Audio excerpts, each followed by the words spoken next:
બોલ શ્રી જગદંબે માત કી લિંબોચ માત કી જય. તો માં જગદંબાના જ્યાં જ્યાં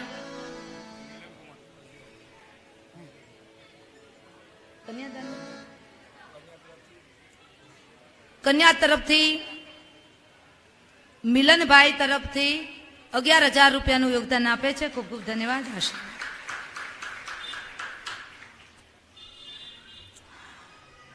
તો માં જગદંબાના જ્યાં જ્યાં શક્તિપીઠોનું દેહનો નિપાત થયો ત્યાં શક્તિપીઠો થઈ છે. એનું વર્ણન દેવી પુરાણની અંદર બતાવવામાં આવ્યું છે. જ્યાં જ્યાં શક્તિપીઠોનું વર્ણન છે એને સિદ્ધપીઠિકા સ્તોત્ર કહેવાય છે. હવે સિદ્ધપીઠિકા સ્તોત્ર એનો પાઠ કરવાથી પહેલા ક્રમાંકમાં મનની શાંતિ મળે છે, બીજું પિતૃઓને પણ મોક્ષ ગતિ પ્રાપ્ત થાય છે, અને ત્રીજું આપણા જે કુળદેવી હોય એ કુળદેવીની આપણા ઉપર કૃપા ઉતરે છે. આ સિદ્ધપીઠિકા જે સ્તોત્ર છે એ સિદ્ધપીઠિકા સ્તોત્ર યુટ્યુબની અંદર આપણે ઓલરેડી અપલોડ કરી દીધું છે. 50,000થી ભક્તજનોએ વધારે તો એનું શ્રવણ કરી લીધું છે અને પાઠી કરી લીધું છે. એટલે જ્યાં સુધી જે ભગવતી ભક્તો સુધી મારો અવાજ પહોંચે છે તે બધાને કહું કે સિદ્ધપીઠિકા સ્તોત્ર છે એ દરરોજ કરો તો પણ જેના ઉપર પિતૃઓનું નડતર હોય, પિતૃઓ અવગતે મૃત્યુ પામ્યા હોય તો એમને ખાસ કરીને સિદ્ધપીઠિકા સ્તોત્રનો પાઠ કરવાથી પિતૃઓની શાંતિ મળે છે. બીજું કે આપણી કુળદેવીની કૃપા પ્રાપ્ત થાય છે. તો સુનો એ સિદ્ધપીઠિકા સ્તોત્ર. વાતો નહીં કરતા કોઈ. સિદ્ધપીઠિકા સ્તોત્ર એકદમ ધ્યાનથી સંભળાવવું જોઈએ. શૃણુ રાજન પ્રવક્ષ્યામિ દેવી પીઠાની સાંપ્રતમ येषां स्वर्ण मात्रेण पापहीनो भवेन् नरः. वाराणस्यां विशालाक्षी गौरी मुख निवासिनी क्षेत्रे वैनैमिषारण्ये प्रोक्ता सा लिंगधारिणी. प्रयागे ललिता प्रोक्ता कामुके गंधमादने मानसे कुमुदा प्रोक्ता दक्षिणी चोत्तरे तथा. विश्वकामा भगवती विश्वकामा प्रपूरणी गोमन्ते गोमती देवी मंदरे कामचारिणी. मदोत्कटाचे रथे जयंती हस्तिनापुरे गौरी प्रोक्ता कान्यकुब्जे रंभातु मलयाचले. एकाम्रपीठे संप्रोक्ता देवी साक्यतिमर्त्यपि विश्वे विश्वेश्वरी प्राहु पुरोहुता च पुष्करे. केदारपीठे संप्रोक्ता देवी सन्मार्गदायिनी मंदाहिमवतः पृष्ठे गोकर्णे पत्रकर्णिका. स्थानेश्वरी भवानी तु बिल्वके बिल्वपत्रिका. श्रीशैले माधवी प्रोक्ता भद्रा भद्रेश्वरे तथा. वराह शैले तु जया कमला कमलालये. रुद्राणी रुद्रकोट्यां तुम काली कालंजरे तथा. शालग्रामे महादेवी शिवलिंगे जलप्रिया. महालिंगे तु कपिला माकुटे मुकुटेश्वरी. मायापुर्यात् कुमारी स्यात् संताने ललितांबिका. गयायां मंगला प्रोक्ता विमला पुरुषोत्तमे. उत्पलाक्षी सहस्राक्षे हिरण्याक्षे महोत्पला. विपाशायां ममाधाक्षी पाडला पुण्ड्रवर्धने. नारायणी शुपार्श्वे तु त्रिकुटे रुद्रसुन्दरी. विपुले विपुला देवी कल्याणी मलयाचले. सहाद्रावे कवीरा तु हरिश्चन्द्रे तु चन्द्रिका. रमणा रामतीर्थे तु यमुनायां मृगावती. कोटवी कोटतीर्थे तु सुगंधा माधवे वने. गोदावर्या त्रिसंध्या तु गंगाद्वारे रतिप्रिया. शिवकुंडे शुभानंदा नंदिनी देविका ते. रुक्मणी द्वारवत्यां तु राधा वृंदावने वने. देवकी मथुरायां तु पाताले परमेश्वरी.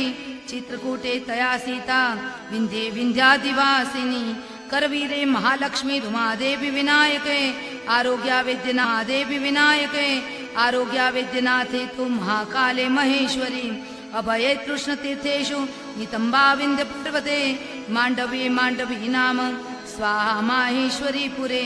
छलगंडे प्रचंडा तु चंडिका अमरकंटके. सोमेश्वरे वरारोहा प्रभासे पुष्करावती. देवमाता सरस्वत्या पारावाराते स्मृतं. महालये महाभागा पयोष्णां पिंगलेश्वरी. ये सिंहिका कृत शोचे तु कार्तिके त्वाति शंकरी.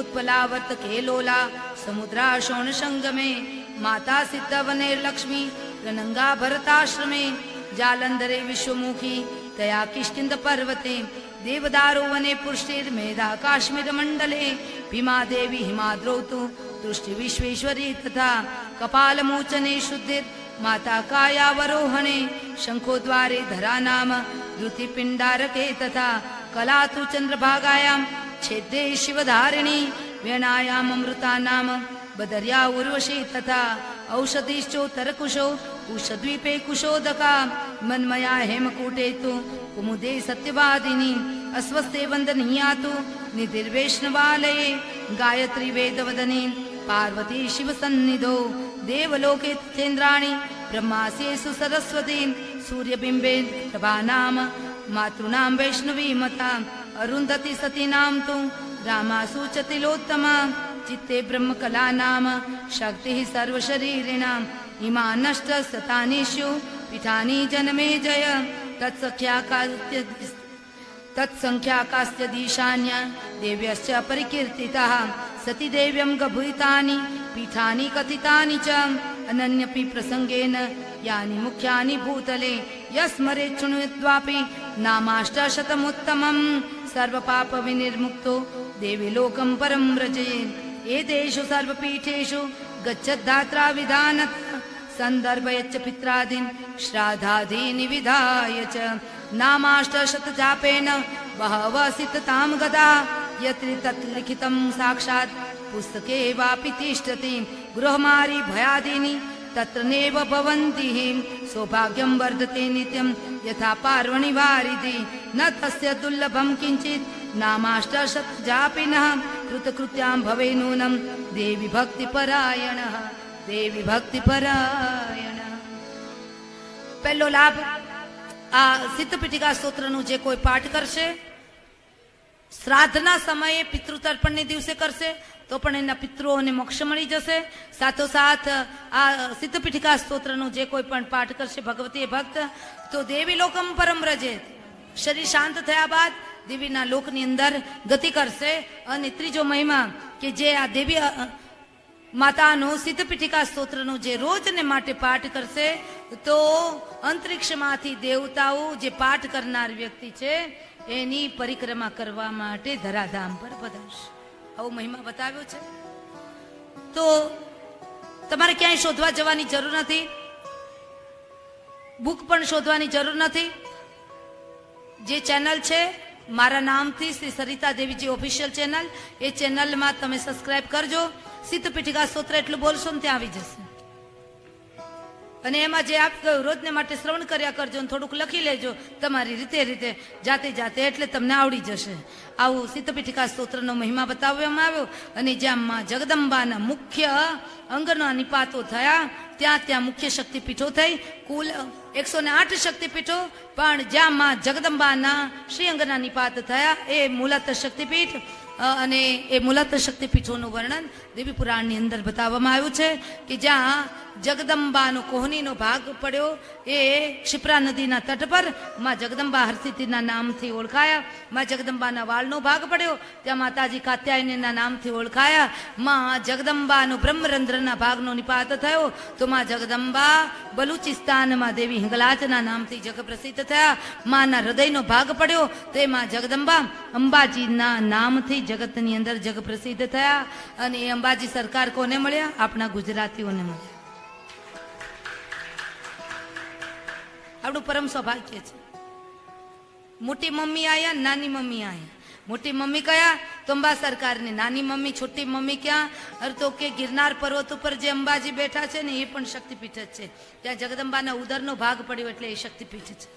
તો શક્તિપીઠોની કથા વિસ્તારથી બતાવવામાં આવી. અને અહીંયા સપ્તમ સ્કંદની અંદર પરમેશ્વરીના વિરાટ સ્વરૂપનું વર્ણન અને માં જગદંબાએ પોતાના પિતાશ્રી હિમાચલજીને જ્ઞાનોપદેશ આપ્યો અને હેમવતી ગીતા વર્ણિત કરી. એ કથા દેવી પુરાણની અંદર સપ્તમ સ્કંદની અંદર બતાવવામાં આવી. અને હિમાચલજી પૂછ્યું કે માં સૌથી વધારે તમે કઈ જગ્યાએ કઈ સ્થાનમાં બિરાજમાન છો? માએ જવાબ આપ્યો કે જે વૃક્ષને તોડો અને એમાંથી દૂધ જવે ને, દૂધેલી વેલ જેને કહેવાય, વડનું ઝાડ તોડો એમાંથી દૂધ જવે, તો જે વૃક્ષને તોડો ને એમાંથી દૂધ જવે, એ વૃક્ષની અંદર માં જગદંબા હાજરા હાજોર છે, પ્રત્યક્ષ રૂપે માં જગદંબા બિરાજમાન છે. એવો મહિમા બતાવે.